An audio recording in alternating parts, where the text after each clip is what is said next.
Hey everyone, welcome to Historical Selfie. I'm your host, Mr. Riley, and today I'm going to be exploring the Patterson Environmental Park in Patterson, New York. And I'm looking to bring my kayak out onto the Great Swamp. So come join me as we live history. So access to the park is about a mile down from today the Patterson Rec Center. So you can Google that site and then you'll see the road that takes you to the landing. But be careful because behind me is an active railroad crossing and there's no cross gates, so please use caution. At Patterson Environmental Park, there are hikes to go explore, and there's also a boardwalk if you don't want to get your feet wet. And of course, there's access to the Great Swamp itself. So here at the Patterson Environmental Park, it offers one of the easiest accesses for kayaks or canoes. So after I launch, I'm going to bear to the right and go downstream with the current and take me down towards Pine Island.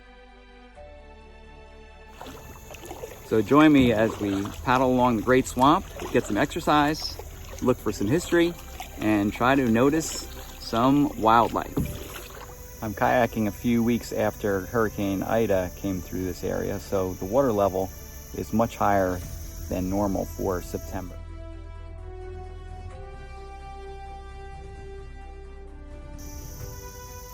While paddling the Great Swamp, you may have to navigate over some fallen trees that come down and lay across your pathway. Volunteers with the Friends of the Great Swamp volunteer their time to cut down some of the larger debris and make it easier for paddlers like myself to make it through safely. The Great Swamp consists of 6,000 acres of freshwater wetlands, making it one of the largest wetlands in New York State. It lies in a 20-mile long valley at the eastern edge of the ancient Hudson Highlands. Although the exact date of when humans came in contact with the Great Swamp is unknown, it appears to be that this has been inhabited by people for the past 8,000 years. Archaeologists have found artifacts that date back to the woodland period. Layers of underground clay in Patterson suggest that the Great Swamp was once a large yet shallow lake. This area has been a swamp since the last ice age, and natives have inhabited for 8,000 years. So it's exciting to think that this landscape has remained relatively unchanged throughout the centuries. Early hunters were drawn to the wetlands because of its abundance of plants and vegetables, as well as the many waterfowl that they could hunt for food.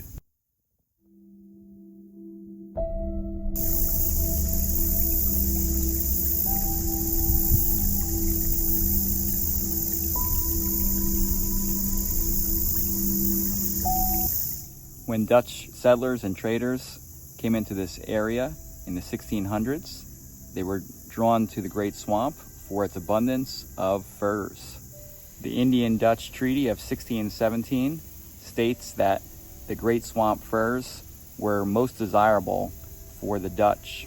Natives would trap for otter, minks, and beaver along the Great Swamp and then trade them with the Dutch for various goods.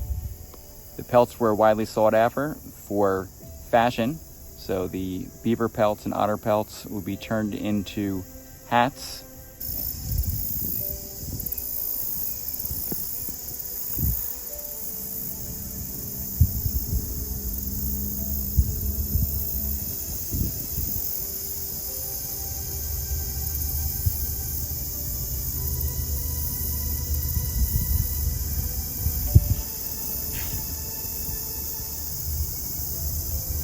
Behind me is Pine Island. It is a 200-foot earth and stone ledge in the center of the Great Swamp. From 1744 to 1757, Pine Island was home to a notorious gang of counterfeiters. The gang was successfully printing thousands of 20-shilling Rhode Island notes until eventually their ringleader was caught, and subsequently a posse was formed that rounded up the rest of the gang. So history is all around us. You just have to know where to look.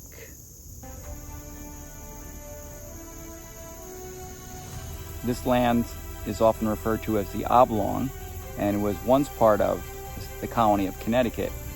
It was disputed between Connecticut and New York, with eventually New York taking ownership of the Great Swamp and the Oblong.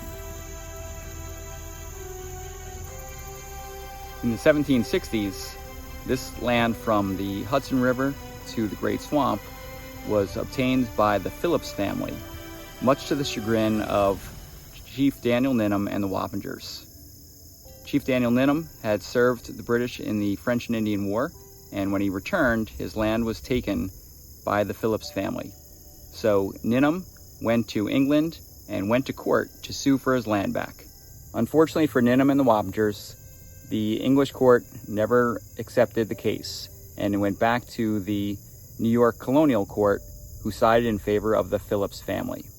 The Phillips family will remain loyal to England during the American Revolution, but the Wappingers, led by Daniel Ninham and his son, will join the Patriots and tragically lose their life in the Battle of Kingsbridge down by today Van Cortlandt Park. In colonial times and during the American Revolution, this area was known as Fredericksburg and part of Dutchess County. From September to November in 1778, George Washington and his Continental Army was headquartered and camped right here in this area, with George Washington's headquarters being at the John Kane House in Quaker Hill in Pauling. Although I doubt George Washington ever canoed down the Great Swamp, he definitely was in this area. So with this tree down, I'm going to take this as a sign to stop my journey south, and I'm going to now return back to Patterson Environmental Park. This time it's going to be a little bit tougher because I'm going to be going upstream. But before I start my return journey, I'm going to stop and take in the sights and sounds of this tranquil and magical Great Swamp.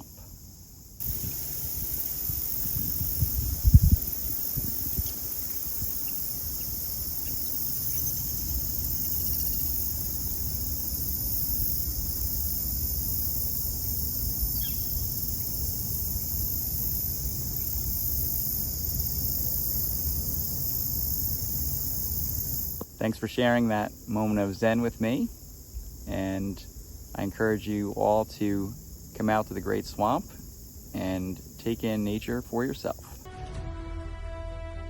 Farmers often petitioned to have the Great Swamp drained and to be utilized for farmland, but thankfully that never came to pass.